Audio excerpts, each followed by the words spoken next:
Hi there. Hi, I'm Chris Schindler. I'm the author of a new book called Unfinished. And thinking about the best advice I've received is not that long ago, actually. And it's from who I call my spiritual leaders, Eckhart Tolle and Deepak Chopra. And it is to approach things with a no resistance and no anticipation sort of lens. So that's what I remind myself of every day. I show up with no resistance and no anticipation, or at least I try to. I'm not always successful around that. Chris, so what does that mean? What does that mean? That means, to me, it might mean different things for different people, but for me, it's, just receive the day as it comes to you and don't resist, because when we resist things, it causes stress for us, right? So something goes wrong and we resist it and we want to get upset about it. If something goes wrong, I'm like, oh, well, okay, how do I shift? How do I shift? Because I can't do anything about that, right? And then the no anticipation part is about not anticipating. So I'm in this meeting with you today, right? And I have no expectations about, oh my gosh, this is going to be terrible, or this is going to be the best thing ever. I'm just going to be present, and not, try to anticipate anything before it happens and just enjoy the moments. So that's what it means to me. Wow. Okay, so that's interesting, right? Because for folks who are watching instead of listening, I misspelled Chris's last name on the graphic, but we had time to fix it.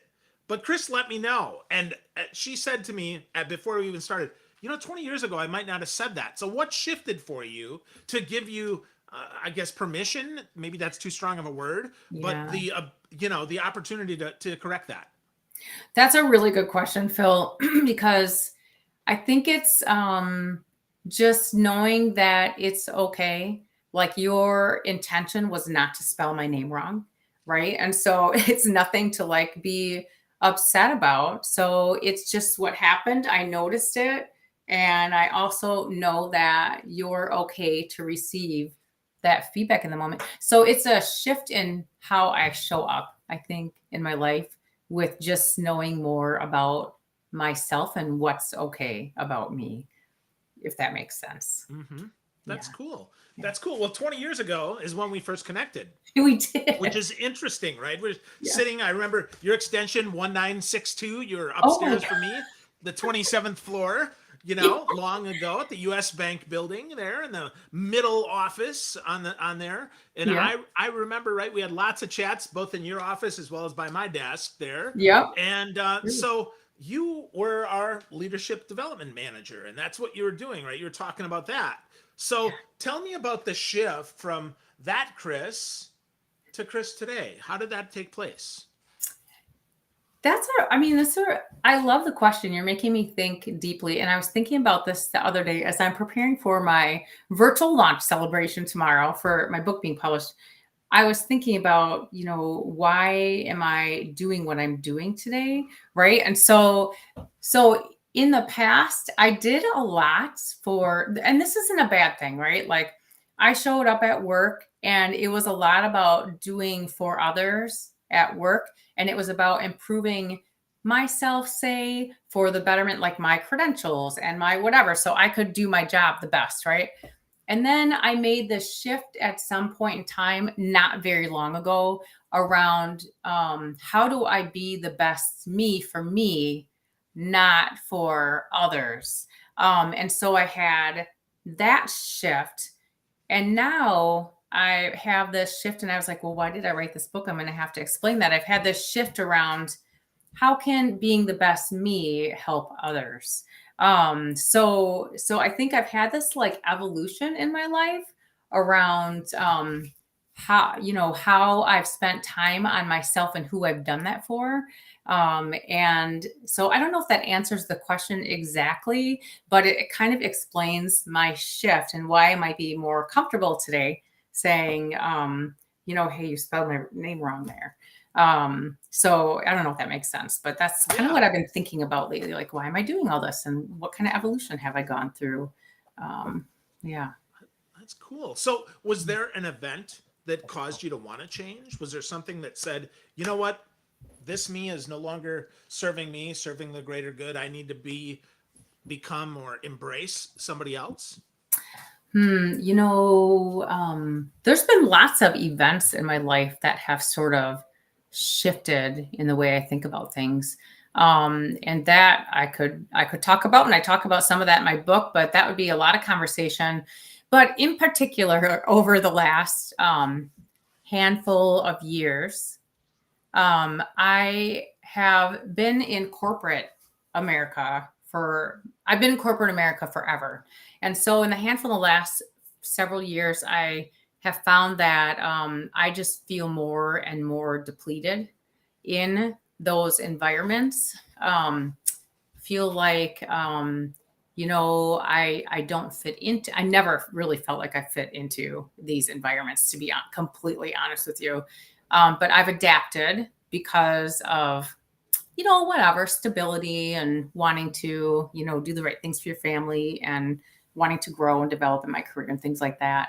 But I've really noticed that I've not been happy going to work every day. And I was like, and one day my husband's like, you should find something that makes you happy, where you feel like you can be yourself and where you feel like you can add the value, that aligns with what's important to you. So I think that working in corporate and I'm sure there's a lot of corporations that do well, that have good environments, best places to work.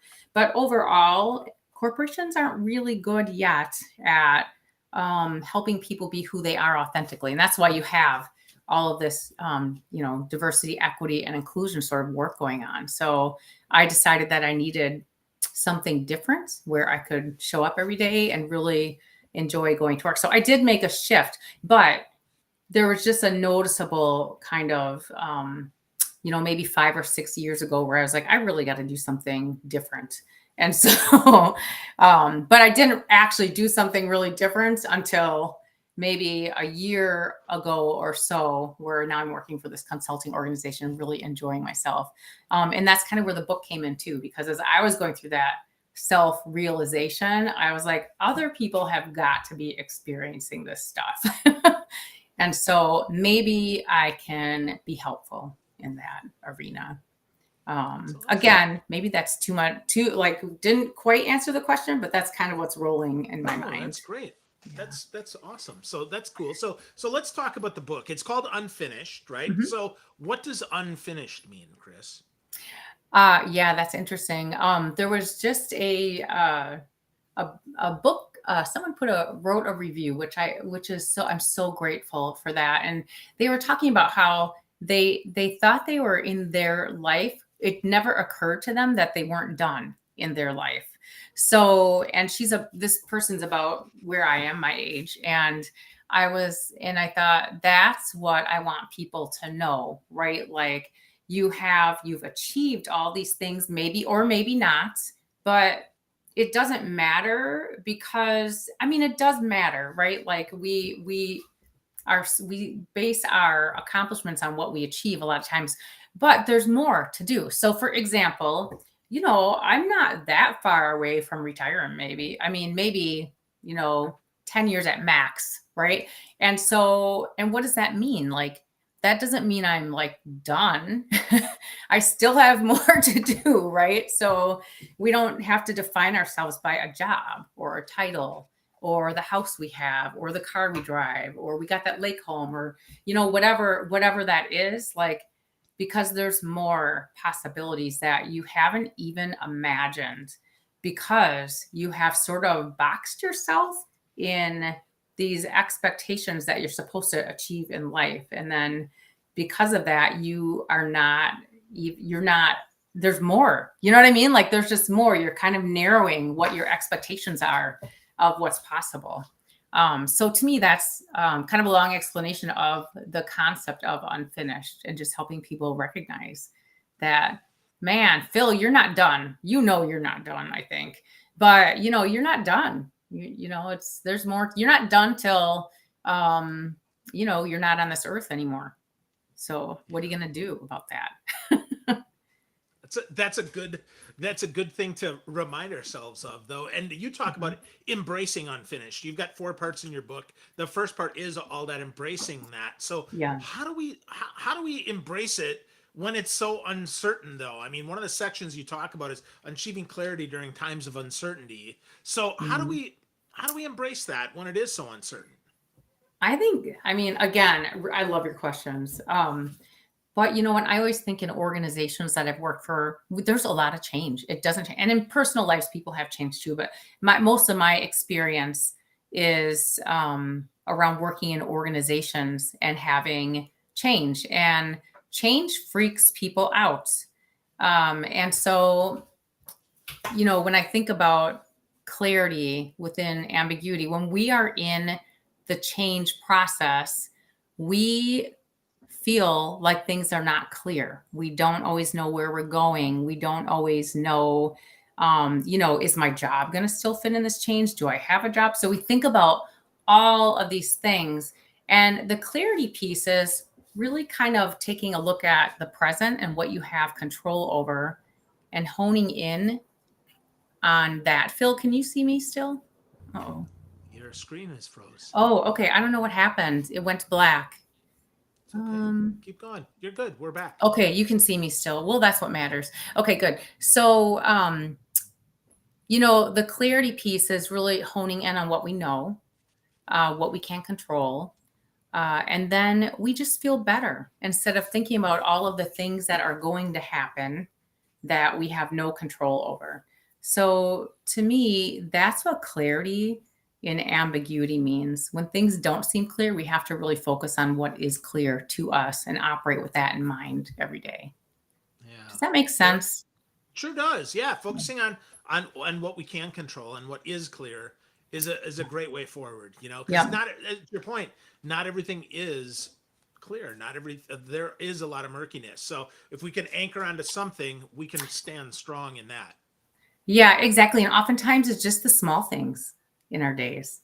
We focus a lot on big stuff, but let's just focus on the minutes and know what is real right now and what we can clear. Like you're going through big change, you're part of this big project, but I know what I'm doing today and I'm very clear about what I'm doing today. And let's just embrace knowing that and feeling good about that. And then tomorrow is another day. We'll worry about tomorrow. Let's keep it a little bit smaller, keep ourselves in check that way. Yeah. And to your point about earlier, right, being present and being right here, wherever we are, right here and right now, really important. Yeah. Yeah. There's a lot of, well, okay. I said earlier, my spiritual leaders are, Deepak Chopra and Eckhart Tolle. Love those guys. And they talk about, like, I never really got meditation until I started reading up on them a little bit and how we spend a lot of time worrying about what's next. And we spend time and energy thinking about what happened in the past. And so think about that. That just like creates stress and chaos and unclarity and all that kind of stuff for us. And so meditation is about being in the present, even if only for 5 minutes, and just not thinking about the past or the future. Like if you can think about meditation about just being present, it alleviates a ton of stress for people. Probably take down a lot of blood pressure levels. Yeah, that would be a very, very good thing for sure. For Yeah. sure. So I'm guessing your screen went black, so wiggle your mouse a little bit and you'll come back. Let's see. Um, You can hear me though still? I hear you Okay. just fine. Yep. All right. Yep. I'll see if I can get out of something else and maybe that will help. Yeah, I think maybe your screensaver came on or something. So no Okay. big deal.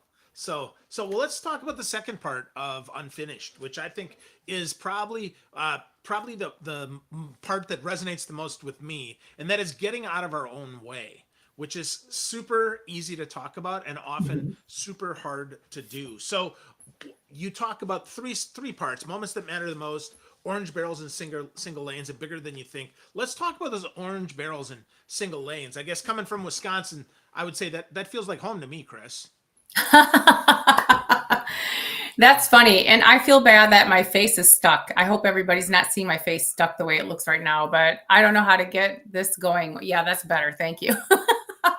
Orange barrels and single lanes. So I was just like, that came to me as kind of a metaphor, um, because we are on this life journey, and just like we're in a car driving from point A to point B. So as we go through our lives, and we're driving from point A to B, we have orange barrels and construction, like you said, very in the Midwest, lots of that happening all the time. But they get in our way, they slow us down. Sometimes they cause us to come to a halt. It gets very frustrating, and we get stressed out, and we didn't have a plan B to kind of work around that construction. So when I think about that in our own lives, this happens all the time to us. We have things that pop up, they get in our way. The name is spelled wrong. My screen freezes.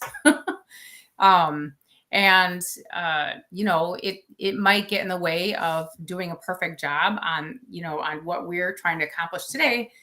But there's things you have control over and there's things you don't. So how do you deal with those things that kind of pop up, those orange barrels and those single lanes? And how do you sort of minimize them one at a time? So it doesn't mean that you can fix everything in your life. You can't stop things from happening.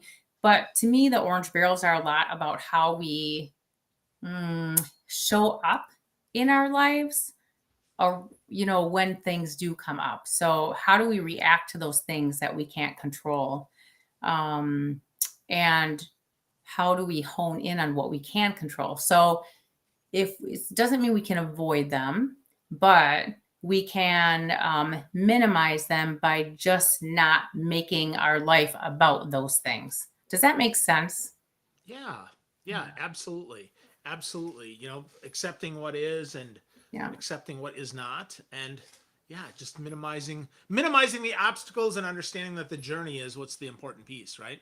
Yes, and it goes back to those small things, and appreciating those little things every day, or sometimes things come up, and it just makes you grow a little bit more. You learn something from it.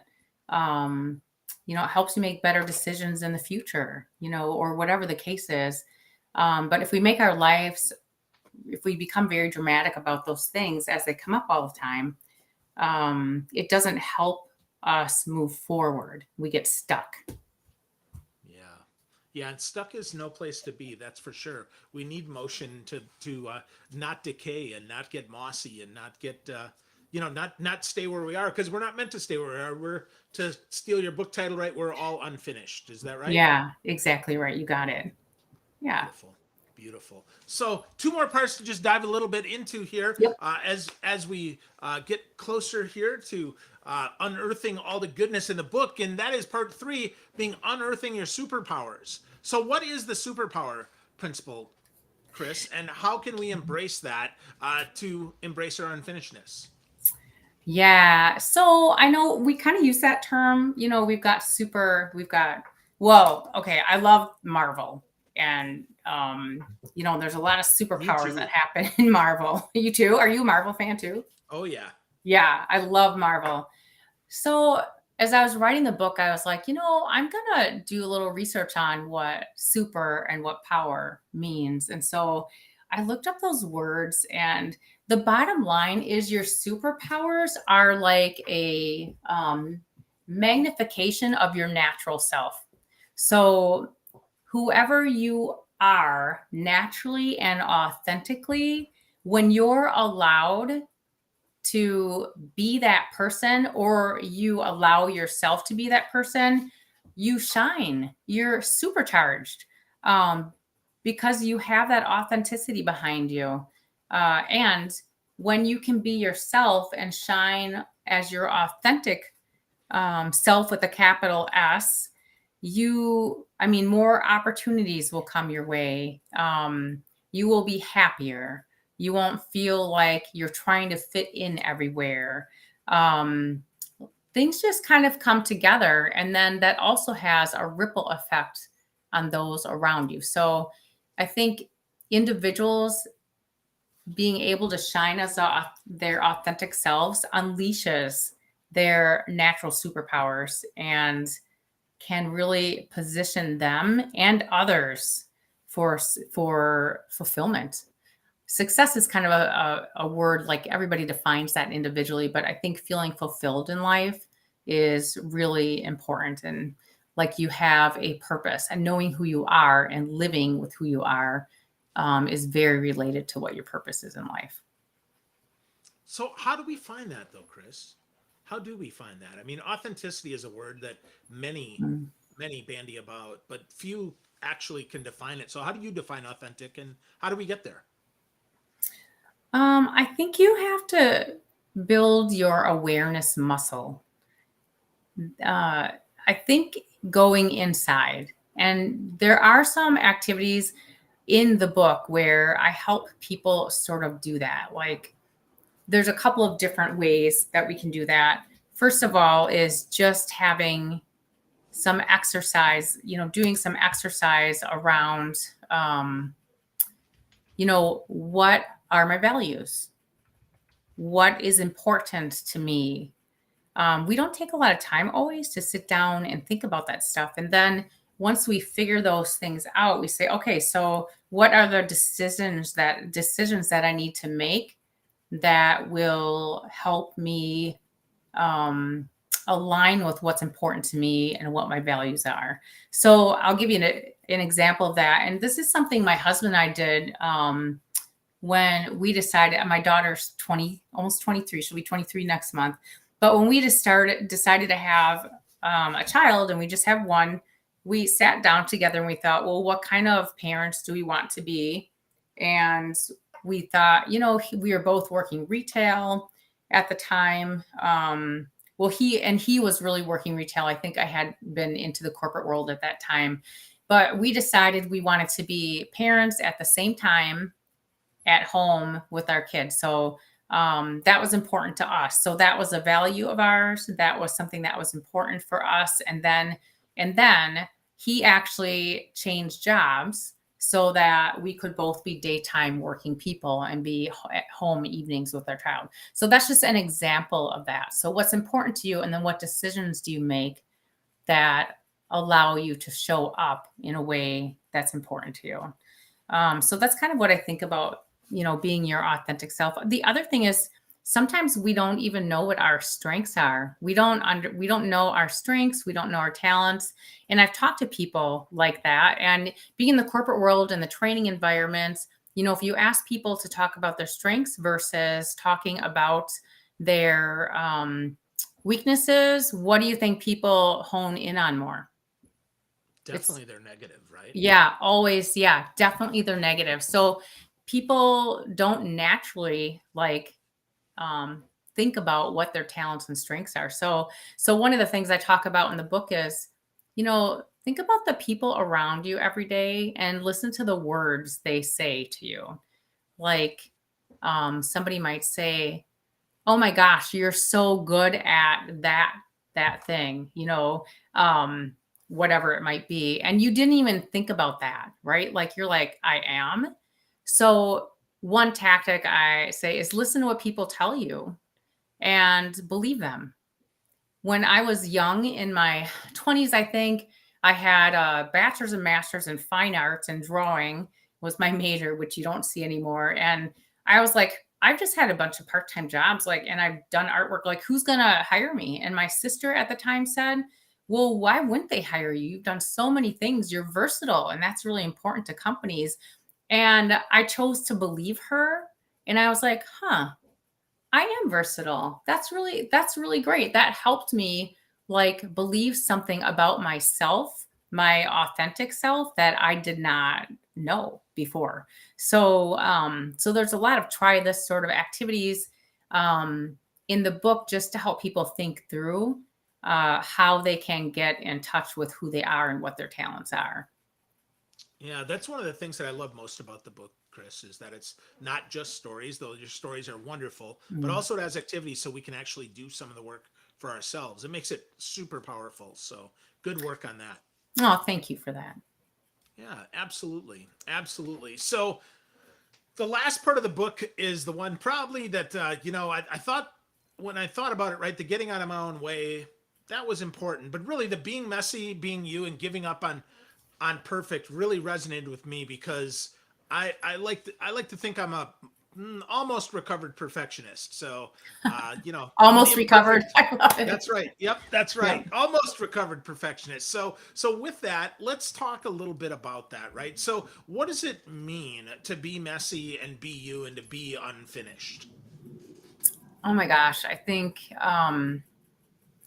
messy, I think means, I mean, I'll just tell you what it means to me. You can tell me what it means to you if this resonates with you, but I feel like I'm also probably a never completely recovering perfectionist. So this is a work in progress, but that's kind of an example of messy, right? Like, okay, I'm gonna get away from being a perfectionist. Well, you probably won't fully get away from that, right? Like, and that's okay.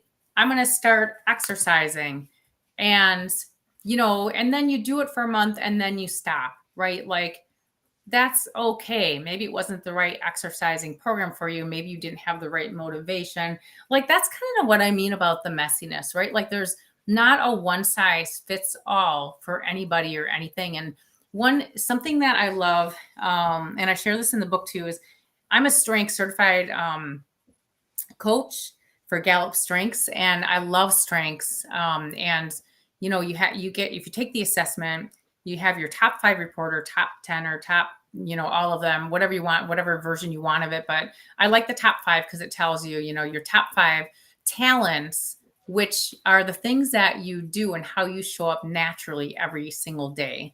But it's 29 million people have taken that assessment, and only 1 in 34 million have the same combination of those top 5 strengths.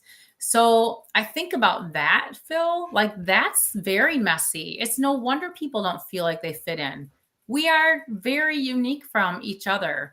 And so being messy is sort of embracing that there isn't one way to do things. And maybe this isn't the right time, or maybe you have to find your motivation, and, don't get discouraged, because this is sort of life and our journey. Nothing is gonna, be perfect, which goes back to the no resistance and no anticipation, right? Because there's nothing that's set in stone about life. But the best we can do all the time is to know who we are, what's important to us, and align our decisions kind of around that so that we feel fulfilled in life. So sometimes that means making big, decisions, or making little decisions that help us do something different that's going to be more fulfilling. Or sometimes that means shifting who our friends might be, because the people we hang out with don't really receive us for who we are, whatever the case is. But that's the messiness of life. Yeah, that is the messiness in that life, but that's also the meat in the sandwich, if you will, right in the middle. That's the good Yeah. stuff. That's the stuff that we get to Yes. enjoy the most, and I love getting to enjoy that. And I loved chatting about this, Chris. There's so much more that we could talk about in the book, folks. If you're loving this conversation, I encourage you to go to ChristineSchindlerAuthor.com. I'll place that on the screen on the bottom there, so you can spell that. Schindler is Schindler. Christine with a C. ChristineSchindlerAuthor.com. Get a copy of Unfinished. But before we wrap up, Chris, give us one more tip. How do we get started on the path to being unfinished and embracing who we truly are? That's a good question. I think my advice here is small but mighty. Doesn't have to be big things that you do. It doesn't have to be huge goals. It's any small action you take to get to know yourself, to do things that make you happy. Any small but mighty. I call them small but mighty because I think it's the small things that are most important. And then celebrate that, right? So if you take a small step to realize something that was important to you that you didn't realize before, or a small step to receive a compliment instead of saying, "Oh no, that's no, I don't know how, not receiving that compliment." I think it's the small things every day that make us feel like we're on our path to doing the things that are right for us in our unfinished lives. Small but mighty, and then take the time to celebrate. Yep. Well, Chris, I hope you're taking time to celebrate. Congratulations on your first book on Unfinished. It is wonderful. Friends, if you're listening, if you're watching, we hope you've enjoyed this. My quote from Chris's book that I gave her as a blurb was, I said, it's packed with relatable stories and helpful exercises. Unfinished encourages and guides us to understand and accept who we really are. If you want to be your best, most authentic self, this book is for you. So go, friends, go get a copy of Unfinished. Get to know my friend Chris Schindler at ChristineSchindlerAuthor.com and embrace your messy, wonderful, beautiful you. Thank you, Chris. This was fun. Thank you so much. I enjoyed.